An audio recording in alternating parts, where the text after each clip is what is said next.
Welcome back to They Did What, your source for the internet's craziest, most entertaining stories where I go over them, analyze them, and on occasion, make fun of them.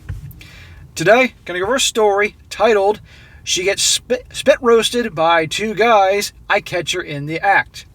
And guys, this whole story, which is a very long one, and I'm going to point out right now this is part one of a two-part series, is about a young guy who, after definitely leaving the country to find himself for a while, after having bad experiences by a woman cheating on him and all that, eventually gets into a relationship with another girl who is equally as damaged as he is, or was, and is.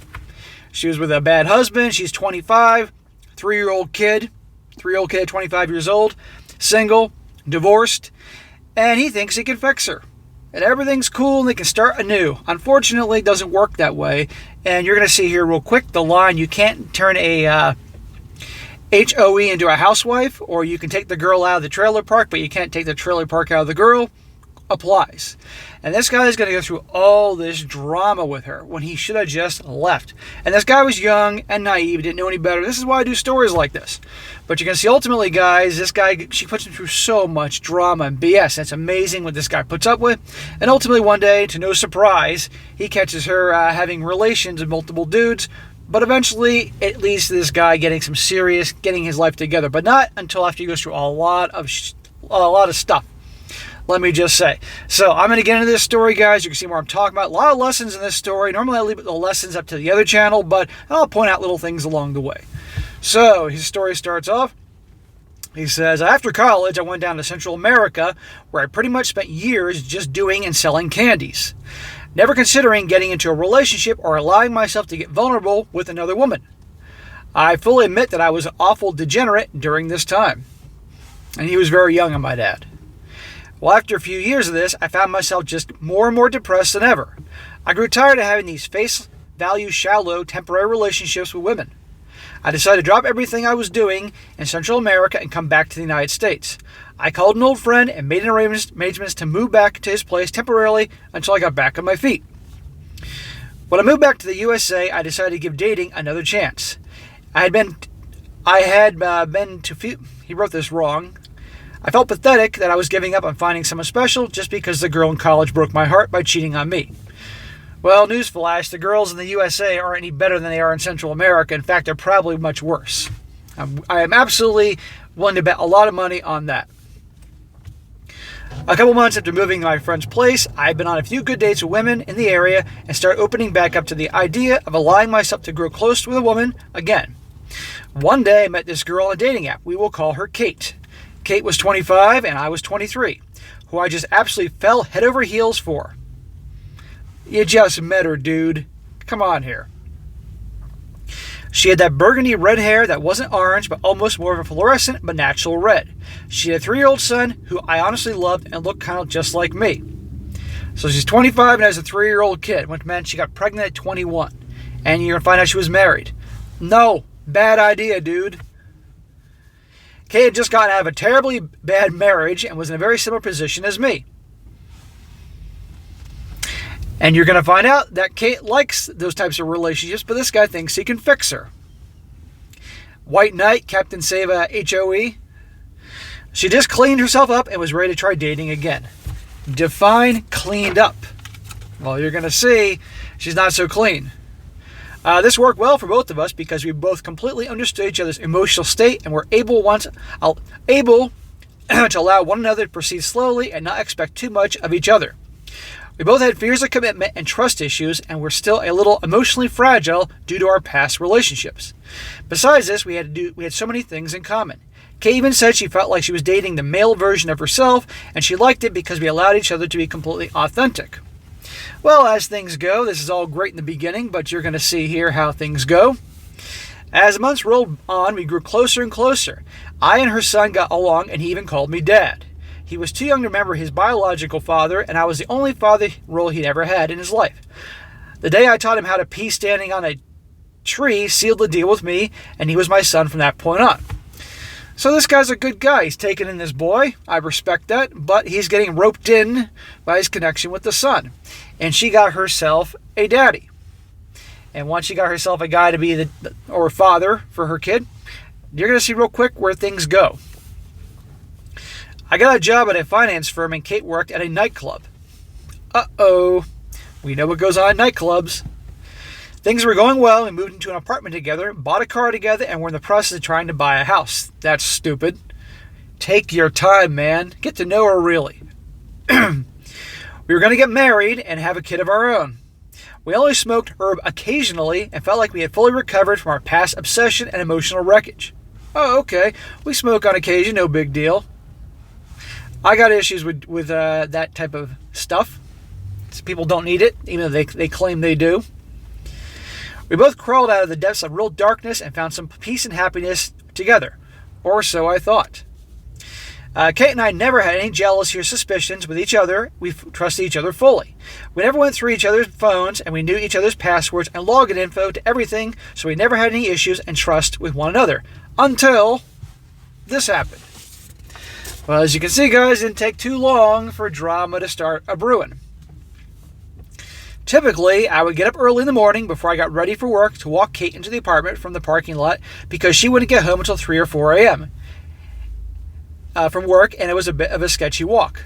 The club typically was only open to 2 a.m. most days, but recently started staying open until 4 a.m. most nights of the week. Or, so Kate told me.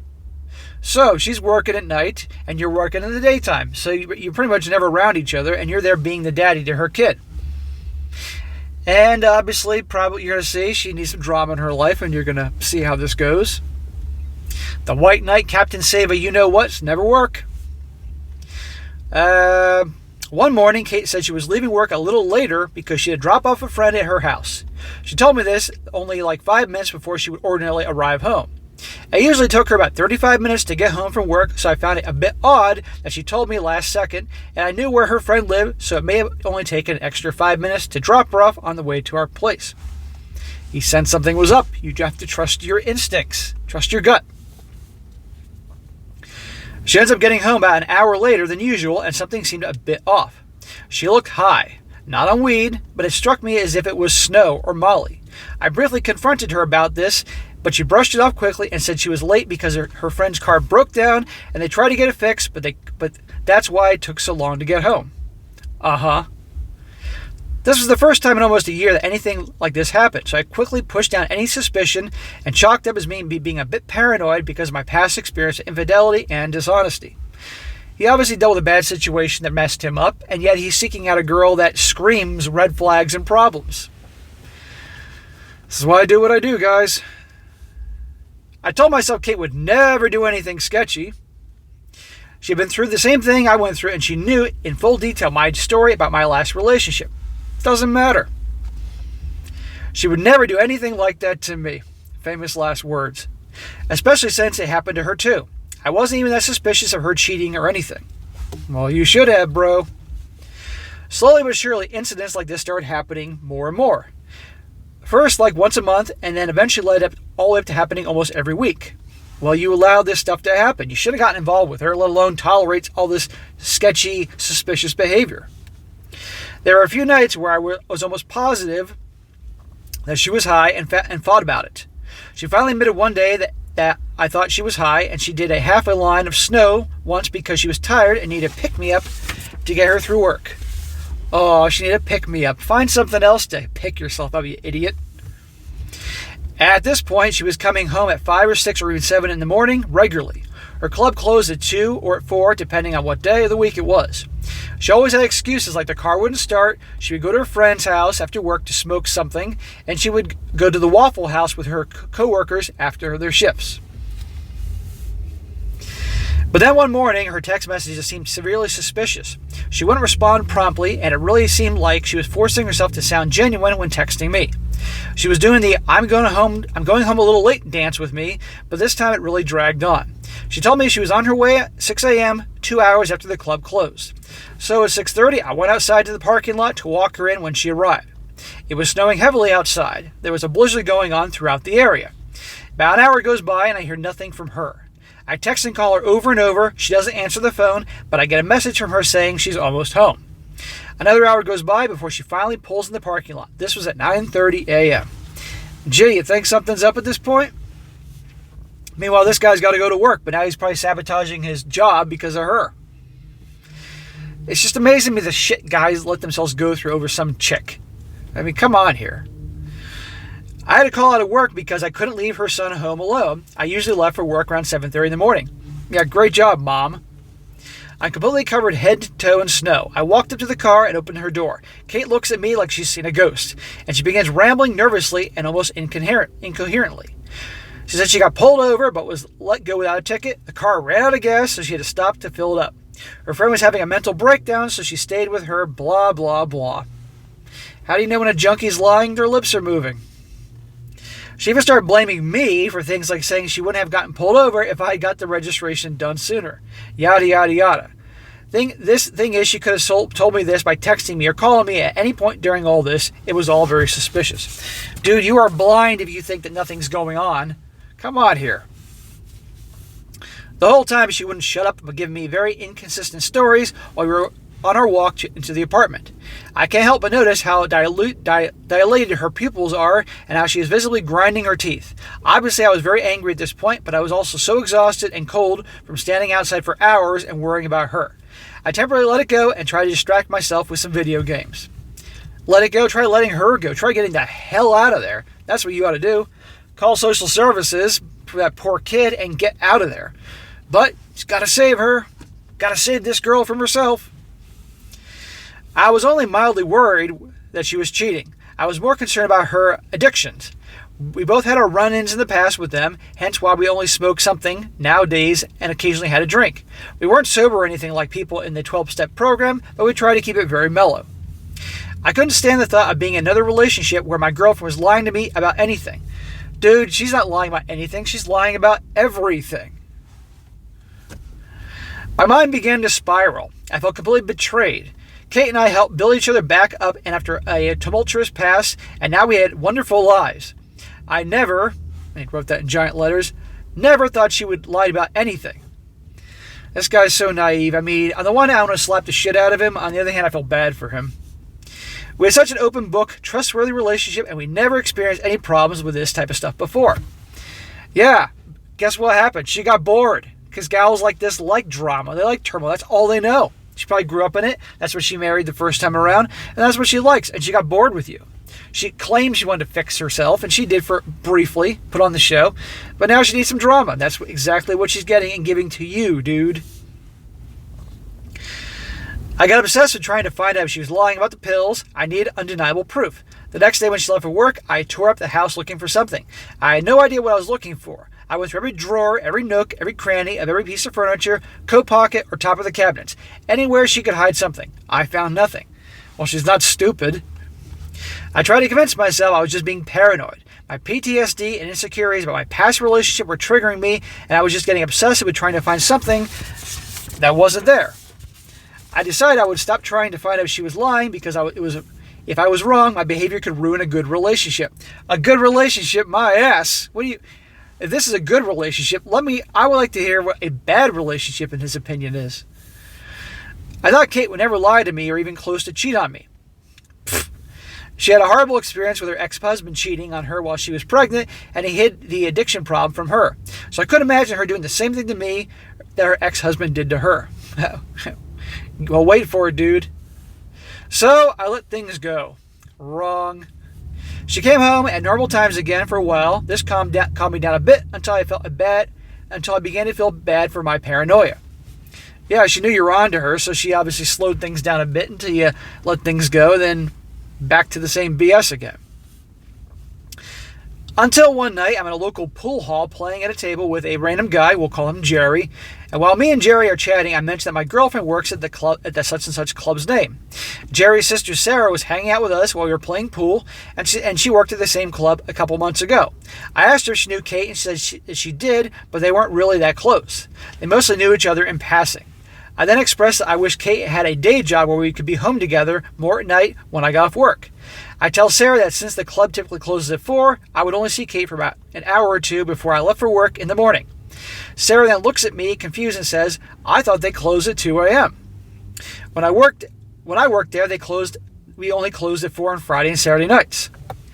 I tell Sarah they changed the hours after you left. Sarah then tells me that her roommate still works there and they never mentioned the closing times and had changed because she still comes home at 2 a.m. during the week. So his girl is lying about the hours that they close. So what is she doing all those hours afterwards? We all know. Smoking something, sniffing something, or sucking something. It got awkward fast, but I shrugged it off as finishing the game of pool. After the game, I went home and I couldn't get what Sarah told me out of my head. I looked up the club Kate worked at, and indeed it said they were open until 4 a.m. on Friday and Saturday nights, and 2 a.m. every other night. I am again convinced myself that they must have not updated the times of their website yet, and made changes or something. Deep down I knew Kate was up to something, but I was so scared of being lied to again after years of avoiding relationships for the exact same reason. I was in full-fledged denial. At least he could admit it. I'll give him that. The next day was a Sunday night. I texted Kate and asked her when she would be off at night, and she said she'd be home at 4:30, and she would text me when she was on her way. So at 2:30 a.m., I called the club and asked if I could speak with her. It was about her son. The manager answered and told me that they had closed at 2, and Kate had already left. I felt like I was going to throw up. There you go. You are being used to take care of her kid. Meanwhile, she's out doing a lot of awful stuff while you are there scratching your head and looking like a complete fool. This guy's a good guy. He obviously means well, wants to do well, but just he's clueless. I said I was going to confront Kate. This is going to be interesting. I don't know when she came home that night because I ended up drinking until I passed out and didn't go into the parking lot to walk her in. When I woke up, she was asleep next to me. I got up and went to the living room where I saw her purse sitting at the coffee table. I picked it up and started to go through it. At first, I didn't find anything shady else that would throw me off. Then I noticed tucked away in one of the small zippers, I found an empty dime bag and a rolled up dollar bill. Gee, what could that rolled up dollar bill be used for? I think we all know the answer to that. What a classy girl. Great marriage material and great mother material. Is this what I've been looking for all this time? I just put it down on the coffee table and went to work. I was hoping she would see it and know that I found it. That's the kind of crap women do. If you see something, you got an issue, confront her. Be a freaking man. When I came home, she was already getting ready for work. She was in front of the bathroom mirror doing her makeup, specifically her eyeliner. I lean up against the door and look at her through the mirror. She looks up and says, "Hey babe, what's up? How was work?" I guess she didn't see that I found the roll-up dollar bill. I replied, "Hey, we need to talk about something." I proceeded to tell her that I called the club and they told me they close at 2 a.m. on Sundays. She immediately ignores the entire topic of her lying about what time the club closes and proceeds to scream at me for being controlling and obsessive and not trusting her and having no right to call the club in the first place. It didn't faze me. Finally, you're acting like a man. I made sure that I wasn't just being paranoid. What she was doing was grade A gaslighting, which I was well experienced with because of my previous relationship. This sound familiar, guys? The guy is on to her, confronts her, and of course she twists it around and makes him be the bad guy, saying he's controlling and being paranoid and all that. We've heard this before. The fight continues to escalate. I accuse her of lying to me about her addiction, and that's when she turns around and swings at me with her eyeliner. I turn in reflex, and she lodges the eyeliner pencil about 1.5 inches into my shoulder.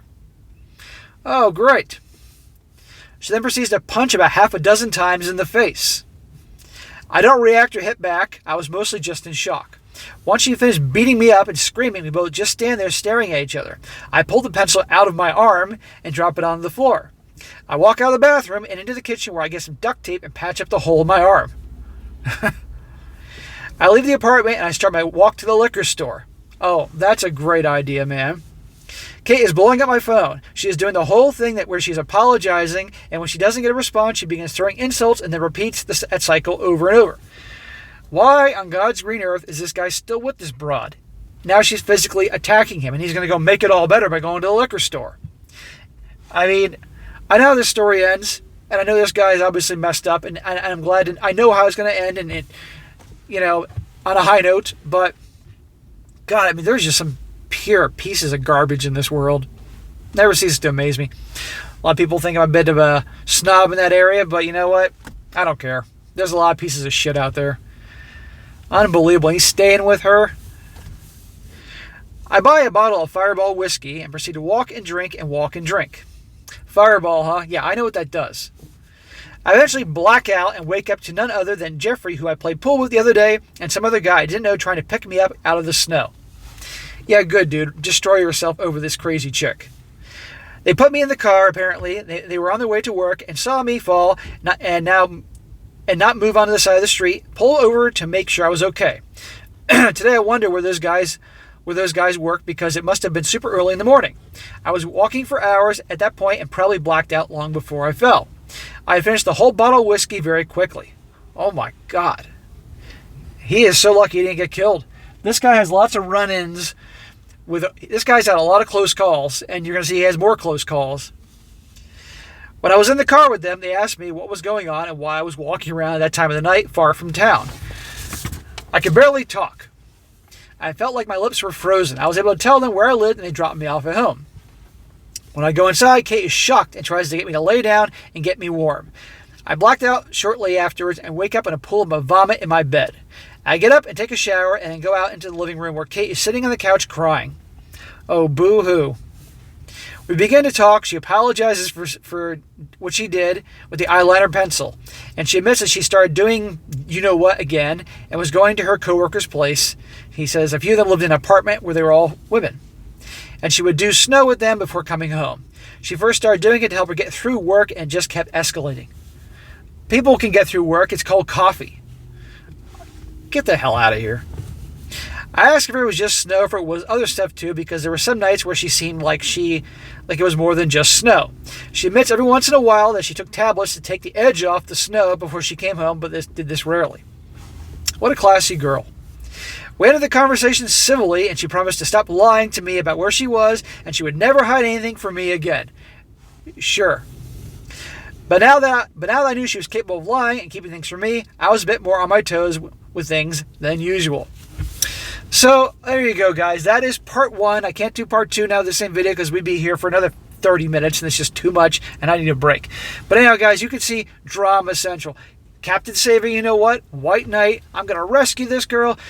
There's red flags every step of the way and he's still with her. And it's going to get worse because he's a bonehead and allows this to go on, and she has no respect for him. She's using him. And she's messed up. You can't change someone like this. But he's going to learn, and you're going to see where it really gets nuts before our man here definitely turns things around and betters himself. But that will be for part 2 in a couple days. All right, guys, that's it for today. Be sure to comment down below. Let me know what you think about this, and be sure to like the video, share with your friends, and subscribe. And I'll catch you next time.